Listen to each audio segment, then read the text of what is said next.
حبايب قلبي عاملين ايه؟ انا سوزي. مش عارفه هتسمعوا الكلام ده بعد اخفائي ولا ايه. انا الكلام ده قبل ما اخش اسم، عشان مش عارفه انا هخش اسم ولا هتحبس ولا هدفع غرامه ولا كفاله. انا ما اعرفش اي حاجه لحد الان، انا ما اعرفش اي حاجه. انا ببيتي ما اعرفش اي حاجه لحد دلوقتي ولا اي حاجه. يعني انا مش فاهمه حاجه خالص في الدنيا.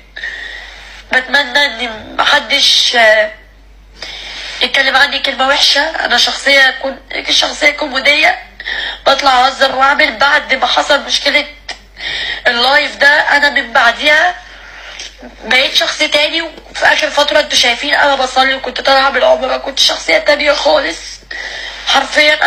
انا مش متخيله ان ده يحصل لي. يعني انا صاحيه من النوم اصلا كنت اخلص ورق العمره بتاعي والكلام ده كله. بتمنى ان محدش، لو انا اختفيت او يعني ان انا اتحبست مثلا الكلام ده، اتمنى ان محدش يزعل مني في اي حاجه. وانا والله العظيم الفكره ان انا ما بحبش حد يجي عليا، فكان كل حاجه معايا رد الفعل لاي حاجه كانت بتحصل معايا. تاني حاجه جاي اتكلم فيها عشان كلمه اقولها قبل ما اخش اسم او قبل ما اروح في حته.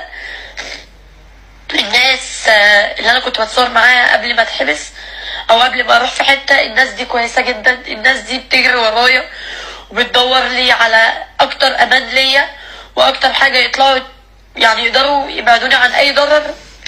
ما تاخدوش فكره ان الناس دي مش احسن حاجه، بس الحمد لله على كده. ويا ريت ناس تتعاطف معايا لاجل اهلي. انا والله العظيم يا جماعه هنعمل هاشتاج يعني ان سوزي تطلع من اللي هي فيه، او سوزي ضحيه، سوزي صغيره، سوزي مظلومه. لان فعلا انا شخصيا بقيت احسن حاجه. انا دلوقتي كنت كل هم في الدنيا ان انا اامن مستقبل اخواتي واهلي، مش محتاجه حاجه، ولا محتاجه فيلا ولا عربيه ولا شقه، ولا محتاجه حاجه من السوشيال ميديا. كل اللي انا كنت محتاجاه ان انا اقعدهم في حاجه احسن، اخليهم في احسن صوره.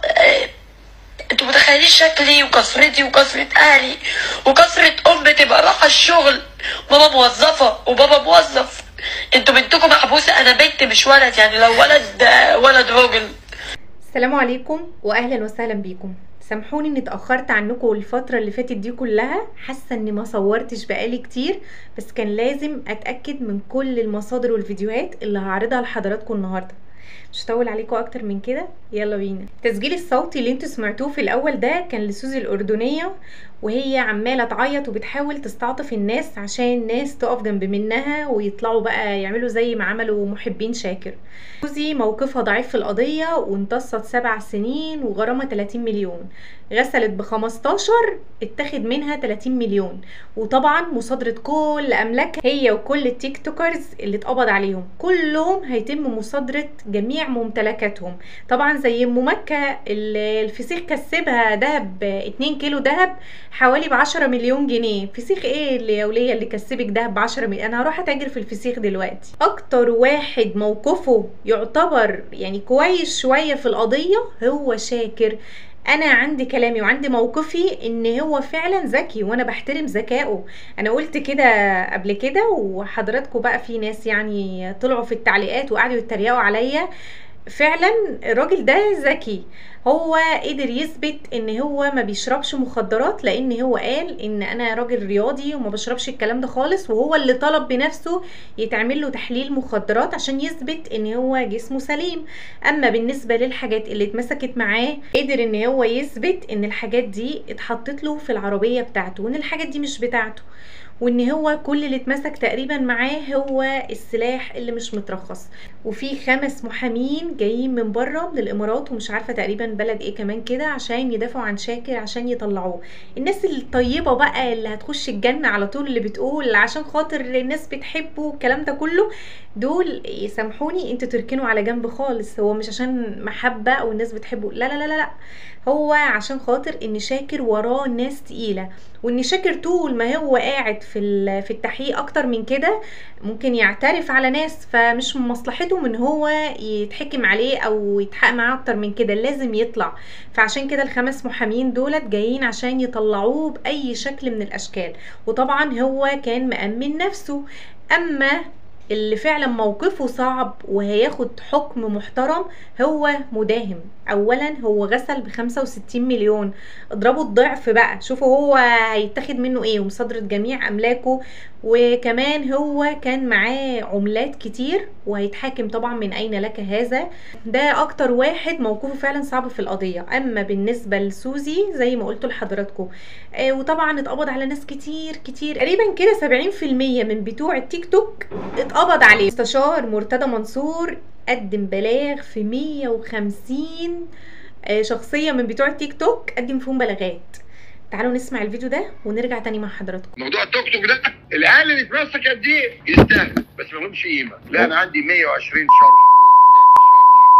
بيمارسوا الدعاره على التوك توك، اعمل بيه كذا حلقه لان الدوله مش هتشوف كل دول، لكن لما تشوفها بقى ودعاره، يعني بقول دعاره يا عم، اللي بتمارس دعاره في شقه بتاخد 3 سنين، دي شقه مغلقه، ما بالك باللي بتمارس الدعاره قدام الملايين.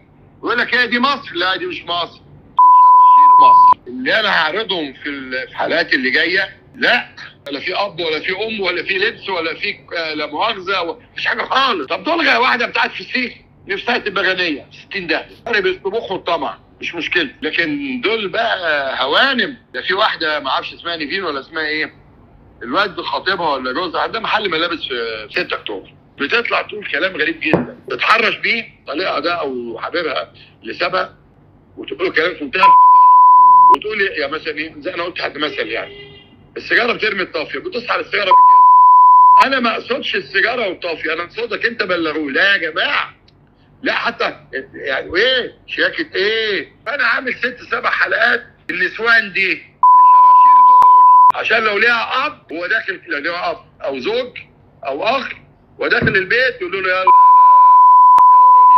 جايب ايه بقى نسب المشاهده. العاره دي عندها نسبه مشاهده 2 مليون. مين اللي عمل ده؟ ناس من الشعب المصري. مين اللي عمل ده؟ بعض الاعلاميين شركاء في الجريمه. لما تجيب لي عيل ولا عيله، واحده عندها بتاع داخله من خارجه من السجن، اجيبها استضيفها ومعاها واد، اصل ده جوزي. نيجي بقى للداهيه اللي اسمه سعد الصغير. سعد الصغير ده وراه علامات استفهام كتيره جدا. ده يعني حبيب وفاء عامر، دول حبايب كده. سعد الصغير عنده املاك كتير جدا. انا بطالب ان هو لازم يتحقق معاه بلاغ للنائب العام، اللي هو لازم يتاخد مع الناس اللي اتاخدت دي كلها. سعد الصغير كان متجوز شمس الرقاصه، ما رحمهاش رغم ان هي مراته وكانت حامل في بنته، خلاها تنزل اللي في بطنها وهي حامل في 7 شهور، واخد بنتها قطعها 3 قطع وفي كيسه سمراء وقالوا ارموها في الزباله، ما اناش عايزها. فيديو خطير جدا، بس انا يعني افضل ان انتوا تسمعوا الادله عشان انا كلامي بيتشكك فيه، فانا جايبه لكم الادله عشان محدش يتهمني بعدم المصداقيه. يلا بينا نشوف الفيديو. وانت بتصور اي واحده ست بتعرفها علشان تبتزها وتذلها بالصور دي. بس انا بقى الفرق ان انت صورتني ومضتني عقد جواز بالعافيه، وخطفتني من اسكندريه لمصر، وقطعت بنتي حتت، ومضتني ايصالات امانه على بياض، وكنت بتضربني بالحزام وتقولي قولي لي يا سيدي سعد وانا اسيبك. ولا نسيت الضرب اللي كنت بتضربولي في الدريسنج روم؟ انا قطعت شرايين ايدي مره، بصوا انا قطعت شرايين ايدي مره هنا من كتر ما كان بيضربني. الفيلا اللي خطفتني فيها، قصدي القصر اللي انت خطفتني فيه، اللي يعدي ال50 مليون ولا ال100 مليون في حي الاشجار، لما خطفتني في بيتك اللي في حي الاشجار، 50 مليون ولا 100 مليون، منين جبت الفلوس دي؟ انت بتقول ان انت ساخي قوي وبتطلع فلوس قوي. طب انت منين بتجيب الفلوس دي منين؟ وفي عز الظروف اللي العالم كله فيها، منين؟ قول لنا كده منين؟ من اين لك هذا؟ شقه في دبي، وعماره في شبرا، وارض في العين السخنه. انت طالع تقول ما عنديش ارض في العين السخنه، لا انت عندك ارض في العين السخنه، كداب. انت عندك ارض في العين السخنه وفيها اثار، وشيلت راجل الغفير القضيه، انت كداب. وفلوس في البنك، مليارات في البنك. وبعدين انت بتقول تعالي يا شمس مصر وانا هساعدك واقف جنبك. تساعدني ايه؟ طب ما انا نزلت عملت فيا ايه؟ خدتني روحت البيت، جبت لي بلطجيه، خدتني بالليل رمتوني في الحجز، وقلت لي انا هعلمك الادب ازاي ما ترديش عليا. اتصل بيكي وما ترديش عليا، وحطتني في الحجز. انت واحد مجنون. الفضول بقى هيقتلني. عندي سؤال محيرني. بيج ياسمين فاكرينها؟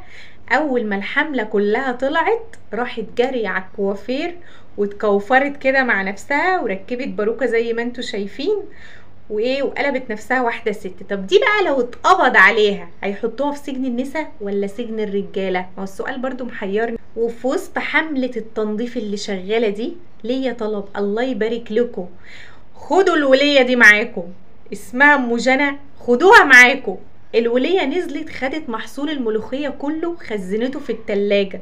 احنا مش هنلاقي ملوخية، انتوا هتنزلوا السوق مش هتلاقوا ملوخية، يا هتلاقوها غليت يا مش موجودة. الولية خدت المحصول كله ده، خلصت على موارد البشرية كلها. الولية اللي اسمها ام نعمة، اللي اسمها ام براهولة، فاكرين الولية دي؟ الولية دي كانوا مسمينها بلاعة التيك توك. الولية دي لازم تتاخد معاهم. امبارح طلعت فتحت لايف وهي عمالة تعيط مع نفسها وعاملة قد ايه مسكينة وغلبانة، وان هي اتطردت من البيت ومش لاقيه حتة تروح لها، وعملت تمثيلية كده وفيلم عشان ايه؟ تكسب تعاطف الناس وما تتاخدش في الرجلين. بس انا عايزه اطمنك ان انت هتتاخدي ان شاء الله في الرجلين، لان هي يعني سوقت سمعة المصريين بطريقة بشعة. كانت بتاكل اي حاجة مقرفة، مش عايزة اقرفكم بس اكيد انتوا عرفتوها يعني. ده كمان كانت بتخلي ابنها اللي هو شاب محترم كان بيطلع يرقص كده ويتميص ويلبس كمان ملابس ستات. يعني انت عايزة اكتر من كده؟ الولية دي عدت المراحل. كمان الناس اللي اتاخدوا الولية اللي اسمها موكا دي، اسمها موكا. الولية دي كان المحتوى بتاعها اكثر من القذارة. دي الوحيدة اللي اعترفت ان هي بتتاجر في المخدرات. لما اتقبض عليها لقوا معاها حشيش، بودرة، مخدرات، لقوا معاها كل حاجة. دي اعترفت وقالت ان لا دي حاجتي وانا بتاجر فيها. كان كل المحتوى بتاعها على تيك توك ان هي بتقدم محتوى غير هادف بالمرة طبعا زي كل اللي اتقبض عليهم، بس هي كمان كانت مزوداها حبتين وبتقول الفاظ خارجة، وكان يعني مش عايزة اوصف لكم يعني هي كانت بشعة قد ايه. دي الوحيدة اللي اعترفت بكل حاجة من اول قلم، زي جوز ام مكة كده اللي هو اعترف عليها بكل حاجة، راح عشان يطلعها اتمسك قلم اعترف بكل حاجة. والله ناس كتير قوي اتقبض عليها من التيك توك، بالتالي قعد فاضي اساسا ما عادش فيه حد. الموجودين بقى دلوقتي على التيك توك خدت فيه لفة كده لقيت ان هو كلهم بقى محترمين وملتزمين واللي بيحاول يحسن من محتواه. عايزه اصدمكم واقول لكم ان حمله التنظيف دي ان شاء الله هتتم كمان على اليوتيوب. ده معلوماتي اللي انا اعرفها، زي ما حصلت على التيك توك هتحصل على اليوتيوب. في لبنان مبسوطين جدا من الحمله اللي حصلت في مصر وبيطالبوا ان هي تحصل في لبنان. يعني مش عايزه اتكلم بس ما علينا. خير بقى الحلقه سيبكم مع تسجيل صوتي بيدين كل الناس دي وخصوصا وفاء عامر، طبعا مع السؤال اللي الكل بيساله ليه وفاء عامر ما اتقبضش عليها لحد دلوقتي. لان وفاء عامر وراها ناس تقيله جدا، فهم سايبينها للاخر، سايبينها عشان يكروا اللي ورا منها. عارفين انتوا ايه؟ بكرة الخيط كده اللي هو كل شويه يقبضوا على حد فده يعترف على ده وده يعترف على ده، فبالتالي كده يعني اتقل على الرز لما يستوي هيجيبوا وفاء عامر. بس وفاء عامر هتبقى كبش الفدا لناس كتير جدا، لان وفاء عامر وراها اسرار كتير، فلازم يتخلصوا منها باي شكل من الاشكال. في الاخر هسيبكم مع الفيديو اللي انتوا حضراتكم هتسمعوه دلوقتي. ما تنسوش تقولوا لي رايكم في التعليقات وتصلوا على الرسول عليه افضل الصلاه والسلام. وفي الاخر اللهم اضرب الظالمين بالظالمين واخرجنا منهم سالمين. دمتم سالمين. عشان بس الناس تقعد تقول لك اصل وفاء عامر سمساره، وفاء عامر، ليلى الشبح، مين، ام ساجده، ام مكه، كل دول سماسره. هي دي اللي بتجيب لهم الشغل من بره. هيجي لكم وسيم يوسف، تعاملي معاه يا وفاء يا عامر، تتعامل معاه وفاء عامر، تروح تجيب له اللي هو عايزه. مين؟ سلمى الرحاله مهمتها تنزل تدور على مين؟ على الاعضاء في مكان معين، الغلابه بقى على حسب المواصفات. يروحوا يمسكوا عم احمد نور الدين، ده انت اسنانك وجعاك، يروحوا يعملوا له تحاليل دم. ليه؟ الراجل مش فاهم يعني ايه بيعملوا له تحاليل دم ولا ما بيعملوش تحاليل دم. عم احمد نور الدين ما يعرفش الكلام ده. والله اعلم والله اعلم، عشان ما نكذبش على حد، عشان ما نكذبش على حد، ما نعرفش عم احمد نور الدين لحد وقتنا هذا اتاخد منه ايه. احنا بنطلب النائب العام ياخد عم احمد نور الدين ويفتشوا في جسمه، يمكن يلاقوا كليه متاخده. تخيل الست دي هي اللي بتاخد اعضائنا كلنا، واحده زي دي، وتطلع لكم ان هي غلبانه وبنت مصر ومصوره. بص عاملين ايه، بص يا محترم، كمان عايزين يخلوها عضو بمجلس الشعب. وانت فاكر ايه يا فندم؟ اللي مشغله سلمى الرحاله، هي دي اللي مشغله سلمى الرحاله ومقويه قلبها علينا بالفلوس، خد بالك يعني هي دي اللي مشغله سلمى الرحاله. تعال انت عيله يا مواطن يا مصري، في واحده زي دي تستضيف العيال الصغيره بحكم ايه وتاكليهم؟ اهو تعالى بالصور اهي، بتمسك العيال الصغيره تقعد تاكلهم. تعالى ومش تعالى يا كروان عندي في البيت. هو اي حد بيخش بيوت الناس يا جماعه؟ اي حد بيطلع بيوت الناس وياكل عند الناس كده عادي؟ وبعد ما ياكلوا العيال الصغيره، تعالى يا بابا احنا هنعمل لك عمليه تجميل، تعالى يا بابا هنعمل لك عمليه مش عارف ايه، ويروحوا يمسكوا الولد الصغير يعملوا له تحاليل دم ويعملوا له كل حاجه ويتاخد منه حاجه، وبعد كده يا مولاي كما خلق.